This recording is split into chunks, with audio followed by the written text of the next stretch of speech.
요한복음 1장 19절부터 4장 54절까지에서 요한은 예수님의 초기 사역과 하나님의 아들로서 예수님의 신성을 입증하고 있는 첫 번째 표적 그리고 두 번째 표적에 대해서 기록하고 있습니다. 오늘은 그 가운데 2장을 읽었는데 2장은 크게 두 문단으로 나눌 수가 있습니다. 12절까지는 예수님의 신성을 입증하는 첫 번째 표적이었던 가나 혼인잔치의 이적을, 13절에서 25절은 성전 정화 작업과 표적을 보고 믿는 자들에 대한 예수님의 반응을 기록하고 있습니다.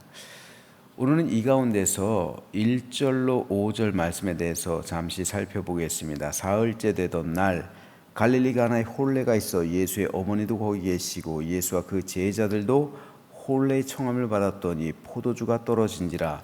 예수의 어머니가 예수에게 이르되 저들에게 포도주가 없다 하니 예수께서 이르시되 여자여 나와 무슨 상관이 있나이까 내 때가 아직 이르지 아니하였나이다. 그의 어머니가 하인들에게 이르되 너희에게 무슨 말씀을 하시든지 그대로 하라 하니라. 요한에 의하면 예수님께서 공생애 가운데 행하신 첫 번째 이적이 바로 갈릴리 가나 혼인잔치에서 물을 포도주로 만든 사건이었습니다. 1절에 보면 사흘째 되던 날이라고 요한은 구체적으로 기록하고 있는데, 여기서 사흘째란 1장 마지막 부분에 기록되어 있는 예수님이 빌립과 나다나엘을 제자로 부르시고 그들과 이야기를 나누신 그 날로부터 사흘째 되던 날이라는 의미입니다. 그러므로 이때는 제자들을 부르기 시작했던 공생의 초기임을 알 수가 있습니다. 그리고 아직 완전하게 제자들 다 구성하지 않았던 때라고 볼 수가 있습니다. 그런데 예수님께서 하나님의 아들이심을 보여주는 첫 번째 이적 사건이 물을 포도주로 만든 사건이었습니다. 왜 예수님은 이것을 첫 번째 이적 사건으로 굳이 물을 포도주로 만드는 사건으로 정하셨을까요? 여기에는 중요한 이유가 있어요. 이거 굉장히 중요한 신학적인 의미가 있습니다. 주님 당시 유대인들에게 있어서 포도주는 오늘 우리가 생각하는 것처럼 금지의 대상이 아닙니다. 즉, 지금 우리 한국 기독교는 포도주를 비롯한 모든 술을 금지하고 있죠. 이거 한국 기독교의 전통입니다. 하지만 예수님 당시 그 문화에서는, 주님 당시 문화에서는 술이 금지 대상이 아니에요. 그것은 즐거움과 기쁨을 표현해주는 대상이었습니다.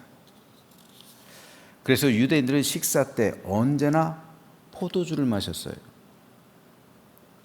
예수님의 제자 공동체는 식탁 공동체예요. 언제나 주님께서는 모여서 먹고 마시고 이것을 즐겨 하셨어요. 식탁 공동체. 그래서 경건한 바리새인들이 예수님의 제자 공동체를 조롱하는 말로 뭐라고 했습니까? 저들은 먹기를 탐하는 자들이요. 그렇죠? 그리고 세리와 죄인들의 친구다. 근데 여기 먹기를 탐하는 자들은 먹보라는 의미거든요. 그리고 그 표현 가운데 영어로 드렁카드라는 또 표현이 있어요. 술고래라는 뜻이에요. 술고래. 즉 음식도 많이 먹지만 술도 많이 마신다는 거예요. 예수님의 제자 공동체가.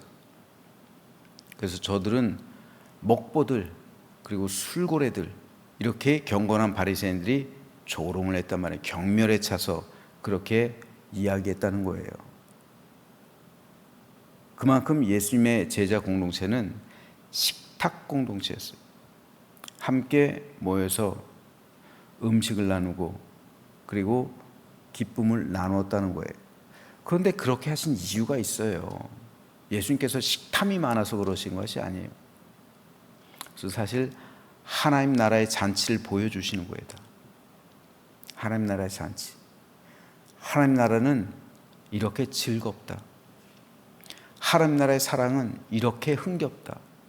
여러분, 저도 어렸을 적에 이렇게 외갓댁에 가거나 친척집에 가면은 어떤 때가요? 보통 뭐 제삿날이라든지, 그렇죠? 그리고 무슨 설날이라든지 추석이라든지 명절 같은 때, 이런 때 가잖아요. 그런데 우리나라 사람들은 제삿날 되면 어떻게 돼요? 명절 되면 어떻게 돼요? 상다리가 부러지게 진짜 돈 벌어서 다 거기에 쓰나 봐요. 그죠? 외국 사람들은 돈 벌어가지고 휴가 가는데 크리스마스 때 이제 뭐 선물 나누고 그리고 집안에 필요한 거 구입하는데 돈을 번다고 그래요. 1년 동안. 근데 우리나라 사람들은 명절 때 그리고 이렇게 잔치 자리를 만드는 데 많이 쓰는 것 같아요. 근데 거기 가면은 진짜 음식이 푸짐하잖아요. 그날 잘 먹잖아요. 즐거움이잖아요. 가족들끼리 함께하는 기쁨이잖아요. 마찬가지로 예수님께서는 식탁 공동체를 통해서 천국의 기쁨을 보여주시는 거예요. 그런 차원에서 왜 예수님께서 처음 표적으로 물을 포도주로 만드셨을까? 이것을 이해해야 합니다. 당시 포도는 평화와 안식을 상징하는 식물이에요. 전쟁 때 되면 포도를 거둘 수가 없어요. 흉년이 들면 포도가 제일 먼저 떨어집니다. 포도는 평화와 안식, 번영, 형통을 상징하는 식물이에요. 그리고 그 열매로 만든 포도주는 기쁨과 즐거움을 상징했어요. 구약에서 하나님은 나실인들이 지켜야 할 3가지 금지사항을 주시죠. 그 가운데 하나가 포도 열매는 어떤 것이라도 먹지 말, 포도에서 난 것은 어떤 것이라도 먹지 말라는 거예요. 포도 열매든 건포도든 포도주든 포도나무에서 난 것은 아무것도 먹지 말라는 거예요. 왜 그렇습니까? 나실인으로 있을 동안에는 긴급 상황이에요. 자신을 하나님께 바친 상황이에요. 그래서 이때는 전쟁 때처럼 아주 긴급 상황입니다. 그래서 항상 하나님 앞에서 깨어 있어야 돼요.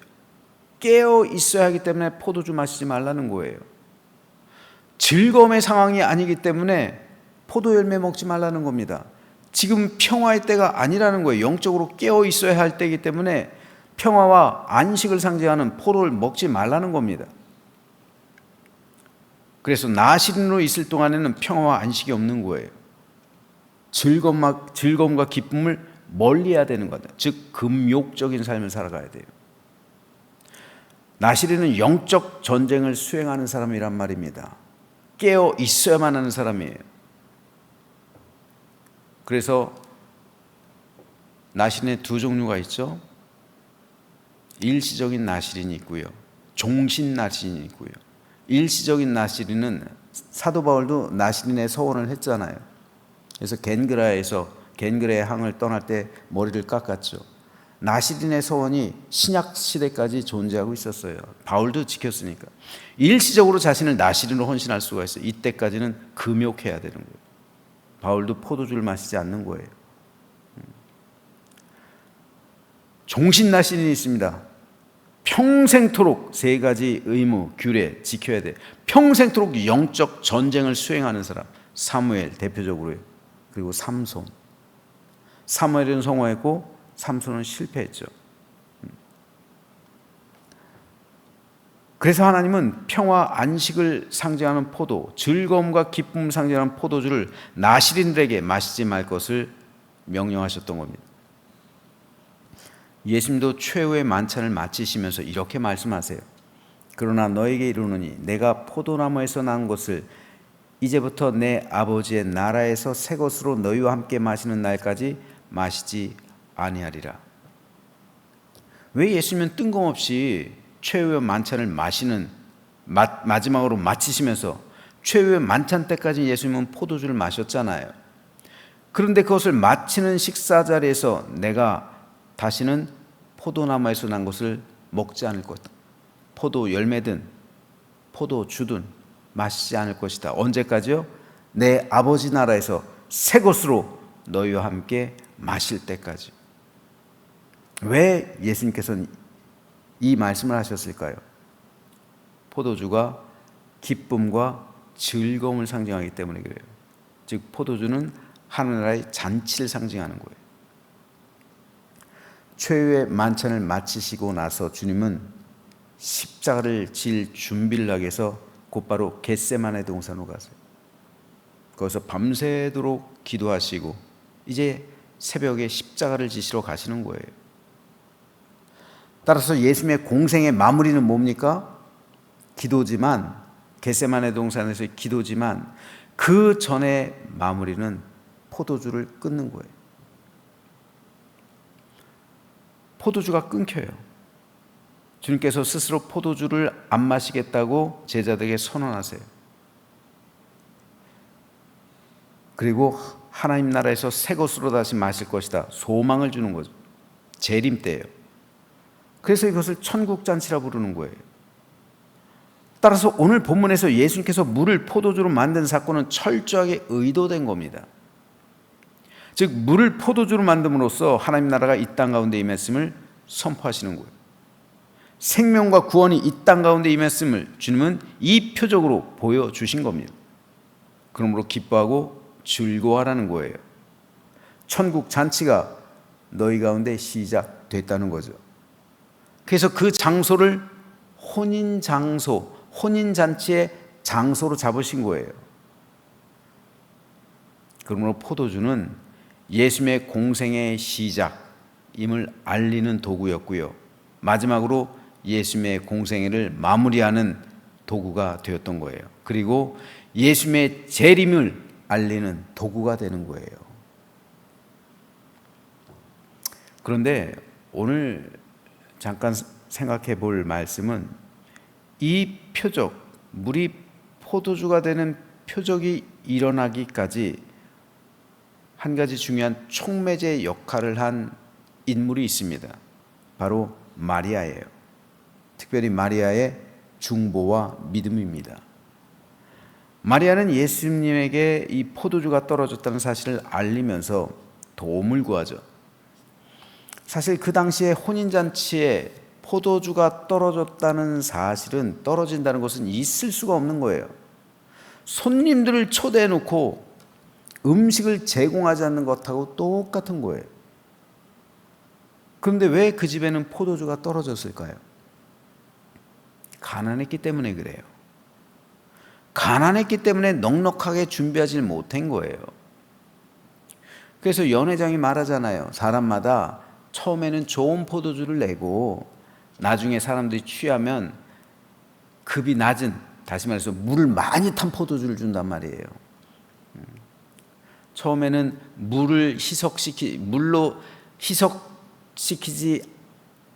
덜 희석시킨 포도주를 주겠죠. 좀 등급이 좋은 포도주. 지금처럼 원액 마시는 사람이 얼마나 있겠어요? 포도주를 물을 탔겠죠. 희석시키는 거예요. 그런데 나중에는 이게 물인지 포도주인지 그냥 포도주 맛만 내는 이런 걸 많이 낸다는 거예요. 왜요? 가난하니까요. 그런데 이 집은 그것조차 하지 못했다는 거예요. 희석시킨 포도주조차 주지 못했다는 거예요. 왜요? 가난하니까. 주님 당시 갈릴리 경제에 파탄 나 있었어요. 2차례 로마에 대한 항쟁으로 인해서 2,000명이 십자가에 형당했고요. 6,000명이 노예로 끌려왔고요. 모든 토지가 몰수된 여파가 20여 년이 흐른 뒤인 지금까지도 이어지고 있는 거예요. 그러니 포도주를 여유 있게 넉넉하게 준비할 수가 없는 겁니다. 오죽했으면 마리아가 그 불쌍한 그들의 상황을 보고 예수님에게 이런 도움을 부탁했겠습니까? 하지만 예수님은 그게 나와 무슨 상관이 있나이까? 아직 내 때가 이르지 않았습니다. 라고 대답했습니다. 사실 예수님하고 그 집하고는, 그 집이 포도주를 준비하지 않은 거하고 예수님하고는 상관이 없었죠. 하지만 마리아는 하인들에게 예수님께서 무슨 말씀을 하시든지 그대로 따라서 행하라 당부하죠. 마리아는 예수님의 긍휼하심을 누구보다 알고 있는 겁니다. 결국 가나 혼인잔치의 이적은 예수님께서 하나님의 아들이심을 보여주고 이 땅에 하나님 나라가 임했다는 사실을 선포한 주님의 첫 번째 표적이고, 그리고 제자들, 이제 초창기잖아요. 제자들에게 주님께서 하나님의 아들이심을 확신시켜준 사건이 되는 거예요. 그리고 그것이 있기까지 마리아의 믿음과 중보가 불쏘시개 역할을 한 거예요. 도구가 되었단 말입니다. 오병이어의 기적도 마찬가지예요. 오병이어의 기적도 안드레의 믿음과 중보가 있었어요. 안드레가 가져온 떡 5개, 그리고 물고기 2마리로 오병이어의 기적이 일어나게 되잖아요. 그리고 이것은 지금도 마찬가지예요. 왜 우리가 중보 기도를 할까요? 왜 우리가 저녁마다 모여서, 그리고 각 가정에서 중보 기도를 드릴까요? 바로 내가 마리아처럼, 그리고 안드레처럼 불쏘시개 역할을 할 수 있기 때문입니다. 내가 믿음을 가지고 한 사람의 영혼을 긍휼히 여기는 마음으로 주님께 간구한다면 주님의 긍휼하심이 기적을 일으키는 거예요. 베드로와 요한은 성전 미문에 앉아있던 못 걷는 사람에게 은과 금은 내게 없거니와 내게 있는 것으로 내게 주노니 곧 나사렛 예수 그리스도의 이름으로 일어나 걸으라 말했습니다. 중보기도 하는 사람들이 어려움 가운데 있는 사람에게 은과 금을 제공할 수는 없어요. 하지만 그것보다 훨씬 좋은 예수 그리스도의 이름으로 그를 위해 간구할 수는 있습니다. 그러면 긍휼의 하나님이, 사랑과 은혜가 풍성하신 주님이 그 기도를 들으시고 그 사람의 근본적인 문제를 풀어주시는 거예요. 이것이 오늘도 우리 삶 가운데 벌어지고 있는 기적이요 하나님의 은혜입니다. 그러므로 저는 우리 교회에서 믿음으로 중보기도하는 성도가 많아지게 되기를 소망합니다. 그래서 중보기도 제목을 서로 나누고 그를 위해 믿음으로 기도할 때 갈릴리 가나 혼인잔치에서 벌어졌던 기적이 오늘 우리 삶 가운데서도 동일하게 벌어질 수 있는 거예요. 그래서 오늘 우리 삶과 가정과 사업과 일터 가운데 모든 것이 회복되어지는 주의 은혜가 임해서 기쁨과 즐거움, 평강과 안식이 임해서 천국 잔치에 오늘 우리 현재 삶 가운데서도 그 천국 잔치가 벌어질 수 있는 거예요. 그래서 예수님께서는 제자 공동체를 천국 잔치의 자리로 만드신 거예요. 하나님 나라의 모형을 보여주신 거예요. 우리도 중보기도를 통해서 어려움 가운데 있는 모든 성도를 위해서 기도할 때 그 성도의 모든 것이 회복되어져서 천국 잔치를 경험하며 참된 감사와 만족을 누리고 기적과 같은 은혜를 체험하며 오늘도 이 땅 가운데 임하는 하나님의 놀라운 역사를 우리가 체험하며 중보기도하는, 그래서 우리 교회가 예수님의 제자 공동체처럼 천국 공동체가 되는 아름답고 복된 믿음의 공동체여 주님의 백성들 되시기를 주님의 이름으로 축원합니다.